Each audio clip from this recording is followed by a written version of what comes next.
ایک دفعہ کا ذکر ہے کہ ایک ملک کا بادشاہ بہت ظالم تھا۔ ہر وقت عجیب و غریب فرمائشیں کرتا رہتا تھا۔ اس کی عوام اور خاص طور پر اس کا وزیر اس سے بہت تنگ تھا۔ وزیر ایک نیک دل اور عقل مند انسان تھا، جس کی وجہ سے ملک کے حالات کافی بہتر تھے۔ ایک دن بادشاہ کو ایک عجیب و غریب خواہش سوجھی۔ اس نے اپنے وزیر کو حکم دیا کہ مجھے ایک ایسا محل بنا کر دو جس کی تعمیر اوپر سے نیچے کی طرف کی جائے، اور اگر وزیر 10 دن کے اندر یہ کام شروع نہ کر سکے تو اس کا سر قلم کر دیا جائے۔ وزیر بیچارہ بہت پریشان ہوا کہ اب کیا کرے۔ بہرحال جب وہ اپنے گھر پہنچا تو اس نے اپنی بیوی کو سارا قصہ سنایا۔ بیوی نے مشورہ دیا کہ تم اللہ کے حضور مدد طلب کرو۔ وزیر کو مشورہ بہت پسند آیا۔ اس نے وضو کیا اور 2 نفل پڑھے اور اللہ تعالی سے دعا کی۔ دعا کرتے کرتے اس کو نیند آگئی۔ خواب میں کیا دیکھتا ہے کہ وہ جنگل میں جا رہا ہے، کہ اس کو کوئی چمکتی ہوئی چیز ملتی ہے جسے لے کر وہ بادشاہ کو دے دیتا ہے، اور بادشاہ بہت خوش ہوتا ہے۔ وزیر کو جب جاگ آئی تو اس نے اپنی بیوی کو سارا خواب سنایا، تو بیوی نے کہا کہ جنگل کی طرف جاؤ، وہاں سے تمہیں مدد ملے گی۔ وزیر نے اگلے دن اپنا رخ سفر باندھا اور سفر کو نکل پڑا۔ وہ تھوڑا بہت آرام کرتا اور پھر چل پڑتا۔ چلتے چلتے اس کو 5 دن ہو گئے تو اس نے سوچا کہ چلو اب واپس چلتے ہیں، اس مسئلے کا کوئی حل نہیں۔ جب وہ واپس مڑنے لگا تو اچانک اس کی نظر ایک خرگوش پر پڑی جو بیچارہ شکنجے میں پھنسا ہوا تھا۔ نیک دل وزیر نے فوراً شکنجا سے خرگوش کو آزاد کرایا اور پھر واپس مڑنے ہی لگا تھا کہ اس کو ایک آواز آئی، اے نیک دل انسان، تمہارا بہت شکریہ۔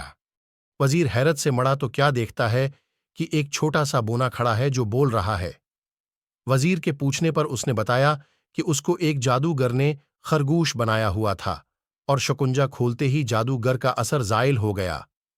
وزیر نے اسے اپنی مشکل بتائی تو بونے نے اسے اپنے ساتھ چلنے کو کہا۔ چلتے چلتے وہ وزیر کو ایک غار کے پاس لے آیا اور اسے اندر جانے کو بولا۔ وزیر اندر گیا تو دیکھا کہ اندر ایک بزرگ عبادت کر رہے ہیں۔ اس نے انہیں سلام کیا اور اپنی مشکل بتائی۔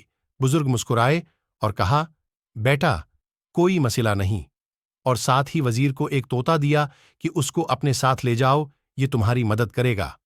وزیر نے ان کا شکریہ ادا کیا اور واپس اپنے گھر چل دیا۔ اپنے گھر جا کر اس نے اپنی بیوی کو سارا ماجرا سنایا۔ اگلے دن وہ بادشاہ کے محل گیا اور بادشاہ کو کہا، آپ میرے ساتھ چلیں اور دیکھیں میں کیسے اوپر سے نیچے کی طرف محل تعمیر کرتا ہوں۔ وزیر بادشاہ کو ایک کھلی جگہ لے آیا جہاں بادشاہ نے نیا محل بنانے کو کہا تھا۔ اس جگہ مزدور اور مستری اور تعمیراتی سامان پڑا ہوا تھا۔ وزیر نے طوطے کو ہوا میں چھوڑا اور کہا، چلو میاں مٹھو، اب اپنا کام دکھاؤ۔ طوطا اڑتا ہوا کافی اونچائی پر چلا گیا اور آوازیں لگانی شروع کر دیں کہ اینٹیں پکڑاو، اینٹیں پکڑاو۔ بادشاہ یہ سن کر غصہ میں آ گیا اور وزیر کو کہا، بھلا اتنی زیادہ اونچائی پر کوئی اینٹ کیسے پہنچائے گا؟ وزیر یہ سن کر بولا، حضور والا، اگر اتنی اونچائی پر اینٹیں نہیں پہنچائی جا سکتی تو اوپر سے نیچے تعمیر کیسے کی جا سکتی ہے؟ بادشاہ وزیر کی عقلمندی دیکھ کر بہت خوش ہوا اور اس نے اپنی غلط کاموں کی معافی مانگی، اور وہ بھی ایک نیک دل اور اچھا انسان بن گیا۔